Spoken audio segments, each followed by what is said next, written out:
We have another question here. Yes. All right. The question is, the harder you try to change, the worse it gets. Is there a passivity there? Remember I said, the more you resist something, the greater power you give to it. So resist not evil.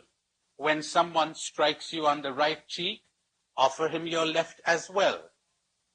You always empower the demon you fight.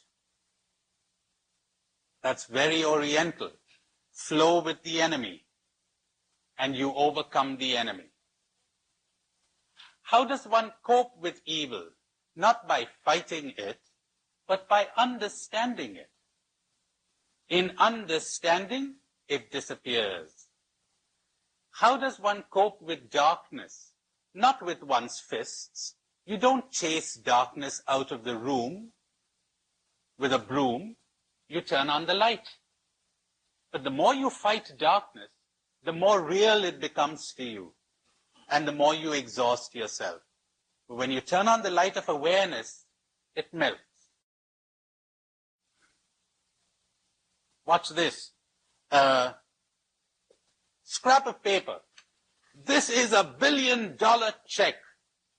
I must renounce it. The Gospels say I must renounce it.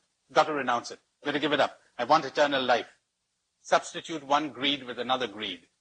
Spiritual greed with the other greed. Before, you had a worldly ego, now you got a spiritual ego, but you got an ego all the same. Kind of a refined one. More difficult to cope with. I got to get rid of it. So I'm giving it up. I'm really giving it up. But something in me is drawing me towards it. When you renounce something, you're tied to it. But if instead of renouncing it, I look at it, I say, hey, this isn't $1 million check. This is a scrap of paper. Lost interest. Gone. Nothing to fight. Nothing to renounce. Or if I look under it and I say, heavens, look at the anxiety under this. Look at the pain. Look at the depressions that are going to follow. I don't want this. Give it up. Understanding.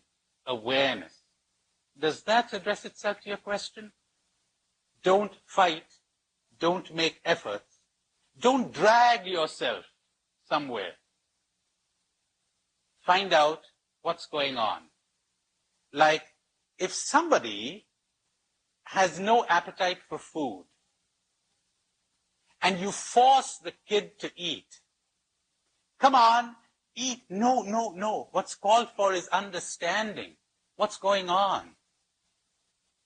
Now you have no appetite for happiness. You have no appetite for giving up your drug or whatever. What's going on? The violence will not change you. It might change your behavior. That's what I meant. But I have much more to say about it as we go along. About what does change really entail? How does meditation, how does understanding, how does awareness bring it about? Now, during these days, certainly this would apply to quite a few of you, you have understood something or other about what's going on in you. And you've experienced some little change, have you? Some little change, some little insight. I'm going to show you how insight, awareness, understanding produces easy change. There's no residue of violence. If you call in the army and suppress the citizens of a city, there's going to be a mutiny, and you're going to invest a lot of force to keep them down. So it isn't violence and effort that's called for.